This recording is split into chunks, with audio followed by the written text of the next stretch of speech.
On January 15th, 1990, Waveland Beach in Port St. Lucie, Florida was virtually deserted. But strong winds and serious riptides led lifeguard Mike Senek to raise a yellow flag, warning any beachgoers to swim with caution. The surf condition that day was approximately 3 to 4 foot surf with an extreme rip current running from north to south. To the untrained eye, it's not going to be obvious. About 4:15 p.m., 2 vacationers from Baltimore arrived at the beach. Martha decided she would go into the water. She's a very strong swimmer. Now, I didn't go in because I didn't like the looks of the waves myself. I love to look at it. I love to sit there. But I don't like to go in unless there are practically no waves. Be careful. 65-year-old Martha Beckley was an avid swimmer. At home, she swam every week.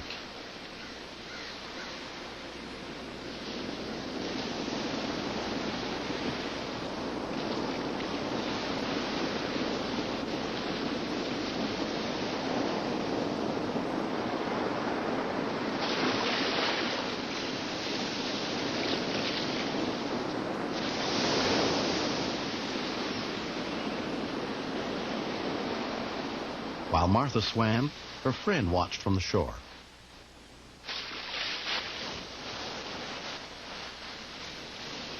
Around 5 p.m., Mike Senek closed his lifeguard station and went home. We're supposed to lower the flag so that people are aware that there is no guard, and then we secure our lifeguard tower and leave the beach. I was completely unaware of what situation was getting ready to happen.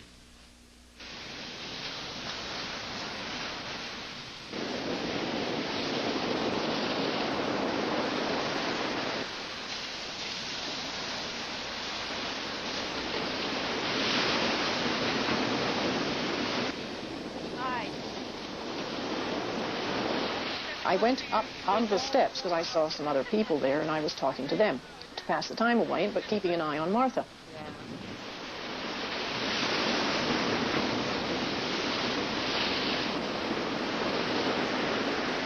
Are you a patient? Yes.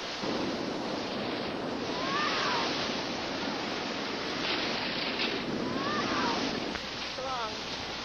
I had seen her several times waving at me, and I thought that that signal meant I'm having a good time. Why don't you come out and join me?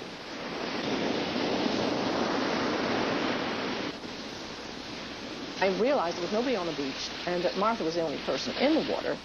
I wished she would come in.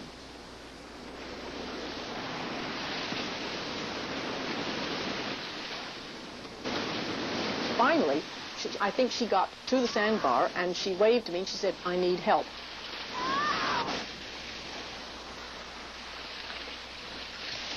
I've got some help. I can't help. Miss! There was a lady watching, and I asked her to be sure to stay there to keep an eye on Martha. I definitely didn't want to leave Martha alone in the water, but I had to leave her to get some help. She went to the nearest building. It didn't seem as if there was anybody in there. I thought perhaps it was deserted. But I saw a man and shouted at him that there was a lady in the water who needed help. The condo resident ran to the building's office and told Dave O'Hanna, president of the condominium association, that a woman was drowning. Dave immediately called 911. 911. The call for help came in at 5:23 p.m. And she's in the ocean. We'll get the ambulance and sheriff's department on the way. An ambulance was immediately dispatched to the scene.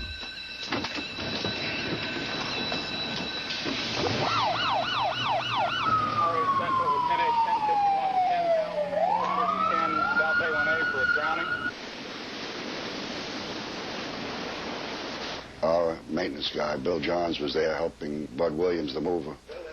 And I shouted, "I've called 911. It was at that moment that Bud started to run down to the beach, and he didn't hesitate for one moment.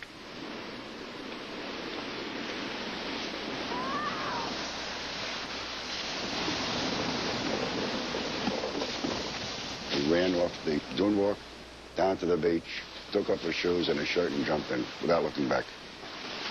It was after that that I spotted another swimmer coming from the north.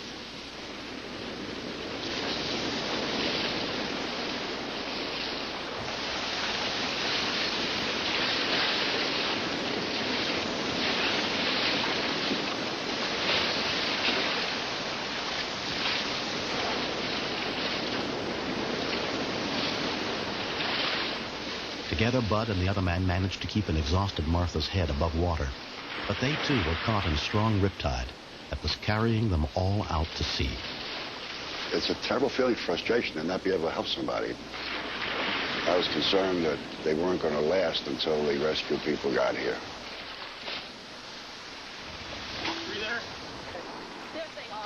Two EMTs and paramedic Tim Munson had responded to the 911 call. She advised us that her friend had been in the water about an hour and a half. John Paul Broman, being a surfer, was certainly the best swimmer of the three of us. So I asked if he had any problem with going out. And from there, he just went ahead and was in the water. Okay, Andy, he's going to get another one.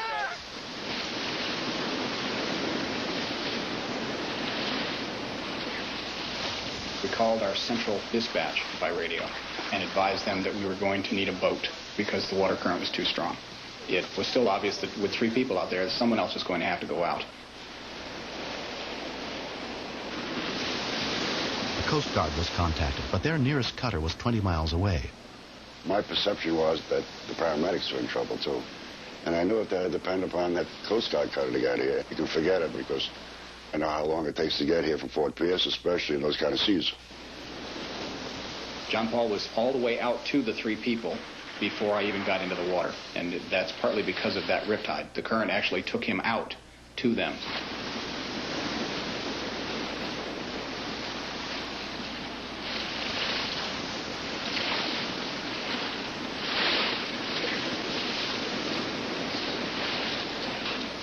The ocean can be very unforgiving at times. A lot of people don't realize what they're getting into. When you get out to a victim, you want to stay away from them.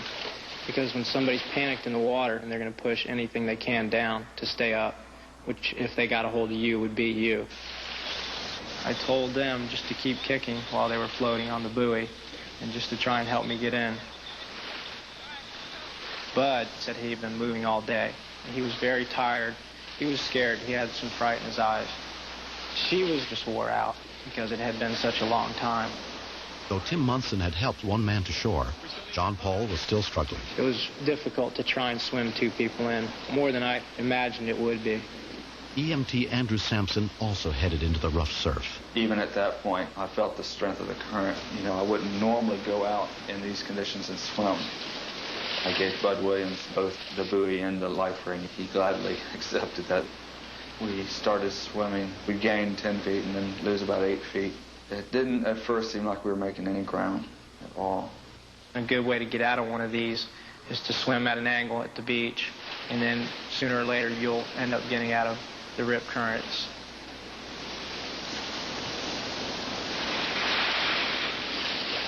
One hour and 40 minutes after Martha first went in the water, she and her rescuers, including Bud, made it back to shore.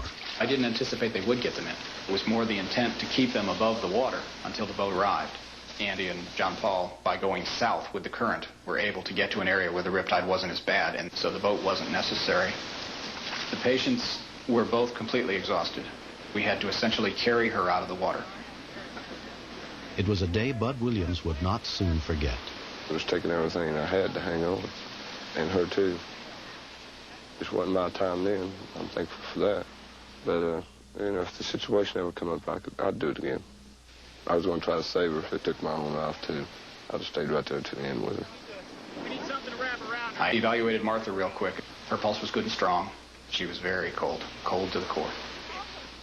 My 2 partners were obviously tired. They had seen enough of the water for that day, I'm sure. Are we ready? 1, 2, 3. All right, let's go. Martha was taken to the hospital, where water was removed from her lungs, and she was treated for a mild case of hypothermia. Go up. 1, 3. 1, 2, 3. They never found the mysterious other man who came to her aid, then disappeared.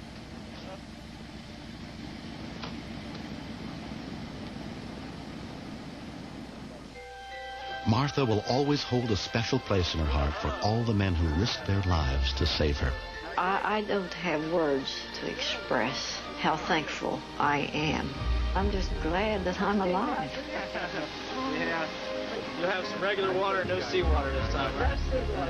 I don't like salt water. I just drank it because it was there. There's no way that I could have spent an hour and a half in that water. She's definitely a strong swimmer and a strong woman. I couldn't have done what she did. There's no question about that. I'm ready to go swimming again anytime I get a chance, but I wouldn't go in the water alone anymore. I would be sure that there would be other people in the water with me. There was a number of times when I said, I think I really am going to drown. I kept saying, you mustn't think that way. You must keep trying. And I did. Next,